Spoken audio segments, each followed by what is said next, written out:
Hi நண்பா நண்பேஸ். நம்ம ஊருக்கு ட்ரெயினில் போகலான்ட்டு ஐஆர்சிடிசி வெப்சைட்டில் டிக்கெட் புக் பண்ண போனால் சர்வர் ஹேங் ஆகிறது, தட்கலில் டிக்கெட் புக் பண்ண முடியாமல் போகிறது, வெயிட்டிங் லிஸ்ட் கன்ஃபார்ம் ஆகுமா ஆகாதான்னு கடைசி நிமிஷம் வரைக்கும் டென்ஷனாக இருக்கிறது, இந்த மாதிரி பல கடுப்பான விஷயங்கள் நம்ம எல்லாரும் ஃபேஸ் பண்ணியிருப்போம்.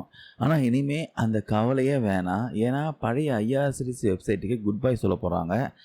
ஏஐ டெக்னாலஜி யூஸ் பண்ணி ஒரு மாசான புதிய வெப்சைட் பார்த்தீங்கன்னா இந்திய ரயில்வே கொண்டு வர போகிறாங்க. அது எப்போ வரப்போகுது, அதில் என்னென்ன ஸ்பெஷல் வசதிகள் இருக்குது, எல்லாமே டீட்டெயிலாக இந்த வீடியோவில் பார்க்கலாம். வீடியோ ஃபுல்லாக பாருங்கள், கண்டிப்பாக யூஸ்ஃபுல்லாக இருக்கும். பொதுவாக இந்திய ரயில்வே நெட்வொர்க் பார்த்தீங்கன்னா உலகத்திலே மிகப்பெரிய நெட்வொர்க்கு. தினசரி லட்சக்கணக்கான மக்கள் இதில் பயணம் செய்கிறாங்க. இப்போல்லாம் கவுண்டருக்கு போயிட்டு டிக்கெட் எடுக்கிறத விட வீட்டில் இருந்தே மொபைலில் புக் பண்ணுறவங்க தான் அதிகமாக இருக்காங்க. சரியாக சொல்லணும்னா 88% பேர் பார்த்தீங்கன்னா ரயில் டிக்கெட் எல்லாமே ஆன்லைனில் தான் புக் பண்ணுறாங்க. இதுக்கு மக்கள் அதிகமாக யூஸ் பண்ணுற பிளாட்ஃபார்ம் தான் பார்த்தீங்கன்னா ஐஆர்சிடிசி. ஆனால் இதில் சில தொழில்நுட்ப சிக்கல்கள் இருக்கிறதால இதை மொத்தமாக அப்டேட் பண்ண ரயில்வே துறை முடிவு பண்ணியிருக்காங்க. ரீசெண்டாக இது விஷயமா ரயில்வே துறை அமைச்சர் ஒரு அப்டேட் கொடுத்துருக்காரு.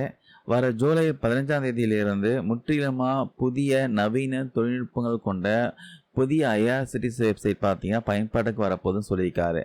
இது ரொம்பவே வேகமாக சாமானிய மக்கள் கூட ஈஸியாக டிக்கெட் புக் பண்ணுற வகையில் ரொம்ப சிம்பிளாக வடிவமைச்சிருக்காங்களாம். இதில் ரொம்ப முக்கியமான ஒரு விஷயம் பார்த்தீங்கன்னா பிஆர்எஸ், பேசஞ்சர் ரிசர்வேஷன் சிஸ்டம், அதாவது பயணிகள் முன்பதிவு அமைப்பு. கடந்த 1986ஆம் ஆண்டு கொண்டு வரப்பட்ட இந்த 40 வருஷம் பழைய சிஸ்டத்தில் இப்போ மெகா மாற்றங்களை செய்ய போகிறாங்க. இந்த மாற்றங்கள் பார்த்தீங்கன்னா ஆகஸ்ட் மாதத்துலேருந்து படிப்படியாக அமலுக்கு வர சொல்கிறாங்க. இந்த புதிய சிஸ்டத்தோட மிகப்பெரிய ஹைலைட் பார்த்தீங்கன்னா ஏஐ, ஆர்டிஃபிஷியல் இன்டெலிஜென்ஸ், இதுதான் பயன்படுத்தியிருக்காங்க. நம்ம ஒரு டிக்கெட் புக் பண்ணும்போது அது வெயிட்டிங் லிஸ்ட்டில் விழுந்துட்டா அது கன்ஃபார்ம் ஆகுமா ஆகாதான்னு ரொம்ப குழப்பமாக இருக்கும். பழைய சிஸ்டத்தில் பார்த்தீங்கன்னா அந்த கணிப்பு வெறும் 53% சரியாக இருந்துச்சு. ஆனால் இந்த புதிய ஏஐ டெக்னாலஜி மூலமாக உங்களோட டிக்கெட் கன்ஃபார்ம் ஆகுமா ஆகாதான்ட்டு 94% பார்த்தீங்கன்னா துல்லியமாக கண்டுபிடிச்சி சொல்கிறாங்க. ஸோ டிக்கெட் புக் பண்ணிவிட்டு கன்ஃபார்ம் ஆகுமா ஆகாதான்ட்டு நொடிக்கு நொடி நீங்கள் செக் பண்ண வேண்டிய அவசியமே இல்லை. இது மட்டும் இல்லாமல் இன்னும் சில சூப்பரான அப்டேட்டும் இருக்குது. ஸ்பீடு, இப்போ இருக்கிற சிஸ்டத்தில் ஒரு நிமிஷத்தில் பார்த்தீங்கன்னா 32,000 டிக்கெட் தான் புக் பண்ண முடியும். ஒரு நிமிஷத்தில் 32,000. ஆனால் புது சிஸ்டத்தில் பார்த்தீங்கன்னா ஒரு நிமிஷத்துக்கு 1.5 லட்சம் டிக்கெட் வரைக்கும் புக் பண்ணலாம் சொல்கிறாங்க. இதனால தட்கல் புக்கிங் பார்த்தீங்கன்னா இன்னும் ஈஸியாகும் சொல்கிறாங்க. அதுக்கப்புறம் என்கொயரி, அதே மாதிரி ஒரு நிமிஷத்துக்கு 40 லட்சம் வரைக்கும் எந்த சிக்கலும் இல்லாமல் ட்ரெயின் பார்த்தீங்கன்னா எல்லா இன்ஃபர்மேஷனும் செக் பண்ணிக்கலாம். இது பல மொழிகளை பார்த்தீங்கன்னா செயல்படும் சொல்கிறாங்க. அதுக்கப்புறம் ரயில் ஒன் செயலி, கடந்த வருஷம் ரயில்வே துறை அறிமுகப்படுத்திய ரயில் ஒன் ஆப் மூலமாகவும் இந்த அனைத்து சேவைகளையும் நீங்கள் ஈஸியாக பெற முடியும்.